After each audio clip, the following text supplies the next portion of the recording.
So you've got an autoimmune disease and you've got some sort of struggling health. Can you just train the same as everyone else? Can you lift weights and follow the same plan as anyone else will follow? To start with, this depends on where we are along this scale. The first scale is how severe is your autoimmune disease? You'll see going from the less severe / active side towards a very severe / active side. The other scale being how much does it affect your joints, with less joint issue autoimmune diseases such as IBD and psoriasis being at the lowest end of the scale. And you've got the big hitters, like I've got ankylosing spondylitis at the more troublesome side of the scale, which really harm the joints and muscles. For this video, I'm going to assume you're more towards the right side of the scale, in which case more severe, more active, and there's more joints and muscle pain. The overarching theme with this plan is that you've got an autoimmune disease, so you are struggling with your health. Your body is working overtime to deal with this issue. Whether that be SIBO, negative gram-bacteria, some sort of parasitic infection, which can then all cause leaky gut.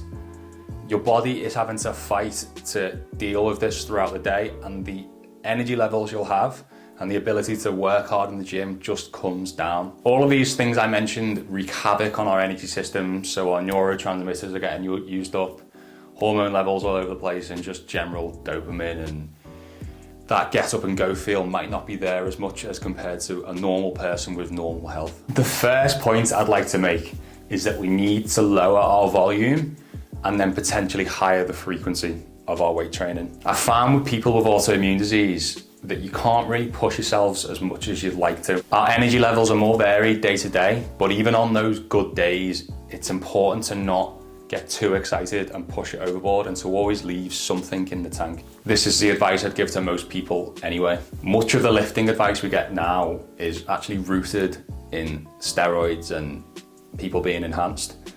So I'd actually advise this to most people anyway who weren't taking steroids, but it becomes even more important when you've got an autoimmune disease, because you just can't really be messing around too much. So I'd aim for 2 to 3 good sessions a week. And in these sessions, we want to leave these sessions wanting slightly more. We want to feel like we could have done more, and we've got to feel like we want more. That little buffer is going to help us build more muscle in the long term. So sadly, I know you're feeling great that one day you want to go and do that turbo 10 million set session that you just got excited for on YouTube that some absolute juicehead has just said to do. And maybe you could do it, that's the good thing, but one, should anyone be doing it really, in terms of you trying to maximize your progression at a good speed? And 2, if you've got an autoimmune disease, especially like ankylosing spondylitis, you're just gonna set yourself backwards by doing that sort of thing. So I know it's sad, you wanna do it. You wanna do 10 sets of 47 bench press and have a great time with your mates, but you just can't, I'm sorry. You might have already guessed it, but as we're training only 2 to 3 times a week, those sessions need to be full body sessions. So working every muscle in our body every session, rather than say a bro split or even an upper lower split. 2 to 3 times a week, you want full body, and you're hitting it every 3 to 4 days. In every session, you're gonna hit the 4 big movements, I'd say, every time. So squat, hinge, push, pull as your main 4, and then you can play around with extra exercises for arms, say lateral, delts, calves, abs, and they're the things that require a bit more clever programming, because you can't do every muscle in every session. That's too much. So you need to be clever with the programming and obviously pick and choose where you want to aim. This is where the nuances come in. But full body, pick the main movers and repeat them. Don't think too much about different exercises and change it up all the time. Pick good ones, pick the best ones, and repeat them every 3 to 4 days. Does anyone know why we're meant to do 3 to 4 sets of 8 to 12 to get optimal muscle growth? Like, yeah, I did it for years and, well, still do it at times, and you just think, where did this come from? And you kind of do see the science in it. If you look back to the pre-steroid era, so 1940s at the latest, and back from there, you'll see that most of the pro bodybuilders at the time, the best ones that were out there and have left some sort of evidence as to what they did, most of them followed a 1 main working set per exercise, and they did full body sessions, and they did that level of frequency, 3 to 4 sessions. So for me, people with an autoimmune disease definitely should follow this advice of a one main working set per exercise. And to be honest, most people should anyway, I think. How this looks in practice, so you don't just go in and just absolutely go nuts on your first exercise, say you put 200 kilos on your squat first set and just get as many as you can. No, we still do practice and warm-up sets, but the one set is your one top working set that you do as many reps as you can, pretty much going to failure. So you might actually do this already. Most people don't, because they tend to get, every set is kind of the same. So they'll do 3 or 4 sets of say 8 to 12 and no sets to failure, and they're all at the same weight.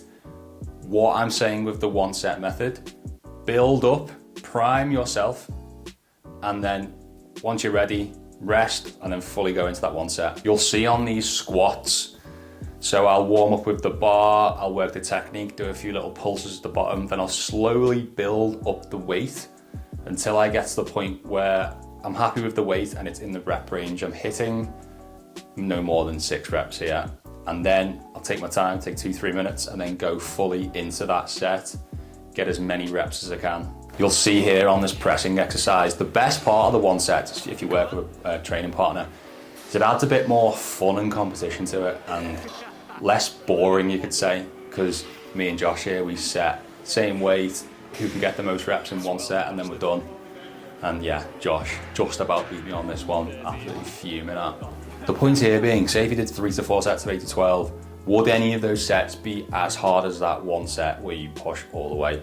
On the muscular level, what this is doing, it's hitting every muscle fiber at its maximal, and then it's done. We don't need those 80% sets. Obviously, if you did 3 or 4 sets to failure, would you have more muscle stimulus? Yes, you would, but the recovery toll that would take, I would say, outweighs the extra benefit from the more sets. If you've got an autoimmune disease, you need to be even more careful of your recovery periods after. We don't want big, massive recoveries that are needed after sessions, because this is when it can kick off more of the autoimmune disease issues. When we've got gut issues, our body's already working overtime. If we then add heavy, tiring, high volume training that we then try and repeat too often, it's just going to set us back even more, and we might find that our autoimmune disease gets even worse because our body's now got to recover from this big session, as well as deal with the issues that are coming up in our gut, as in the reason why we have the issues, skin issues, joint issues, energy issues in the first place. We just have to be extra careful. And then in terms of building muscle optimally, the more careful we are, the more likely we are to build muscle without having any bad flare-ups, without having to take a week off, and then muscles will grow the more frequent and often we hit them. Another nuanced point here, if your autoimmune disease involves some sort of muscular / joint issue, start your sessions with the important / boring prehab that maybe you know you need to do, you know it works, or maybe you've been set by a physio. So for me with SIJ issues, this would be glute med work, steppers, clams, that sort of stuff, maybe some glute max pumping.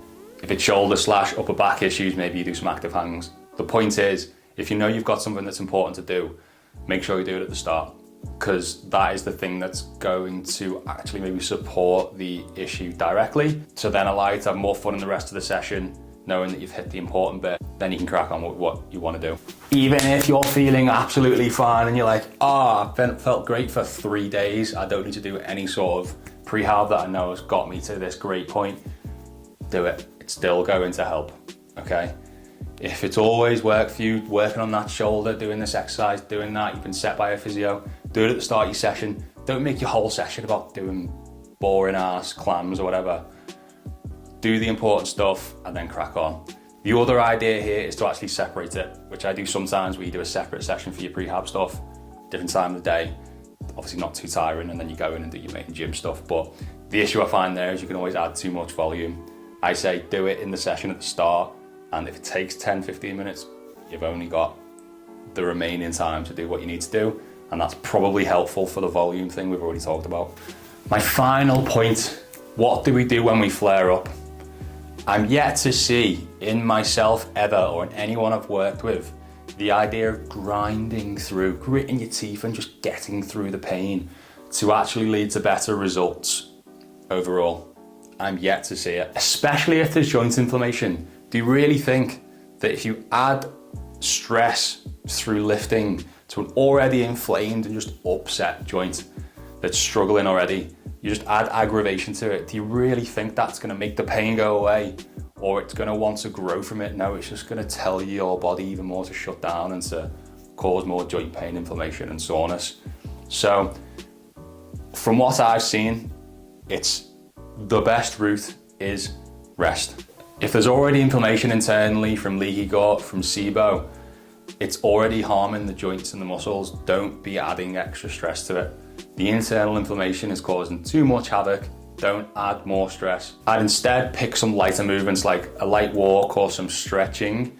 But again, don't do a 75-minute turbo stretch session and think that's also going to be fine. You just need to take it easy. For me, what I'll do sometimes is I'll double down on my meditation or breath work. So maybe rather than doing 10, 20 minutes, I'll do 30, 40 in the same time I was going to train. So I still get those good feels, and obviously I'm working on something else that doesn't require joints being battered. If you're working on your diet and supplementation to fix the root cause of the autoimmune disease, these flare-ups should be less severe and less often, so they don't cause as many issues to our training program. Is 1 or 2 weeks off the gym, off lifting, good for muscle growth? No, that's too long a break for the muscles to keep growing and to at least maintain. However, is turning that 1 to 2 weeks into 3 to 4 weeks because you went too nuts on a training session when you knew you were sore, so now you've increased how long you're sore for and can't train, is that worse than the original 1 to 2 weeks? Yes, it is. I've been there so many times, the amount of times I've done that and still do it. And I'm like, oh yeah, it was quite obvious that I shouldn't have trained then. But I still did think it'd be okay, and I was great if I did 1 or 2 weeks. If you can just hold out and know it's annoying, work on the stuff you know that works, work diet, work supplementation, and those detours and soreness periods won't be as often. Trust me, I hate it. Sometimes I'm just fuming. I've got a nice plan in place. I know I'm lifting, I know I want to do them up for it, but my joint pain just is stopping it. You've just got to persevere. Don't be too hard on yourself. I know there is nuances here. For some people, actually movement and lifting will improve the joint pain, and obviously movements can help with ankylosing spondylitis, and obviously movement and exercise is just great for our health in general.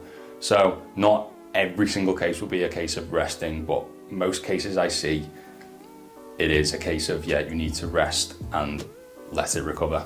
So there's more I can talk about here, but this is my main outline for what to do and how to weightlift with an autoimmune disease. So this is an outline of what I do to build muscle and train in the gym with an autoimmune disease. If you want more detailed help, I'm an S&C coach, so drop me an email at alex@operationautoimmune.co.uk and I can see how I can help you out. Or join my mailing list below, where I talk through your diet, supplementation, training that will help you improve and help you build muscle.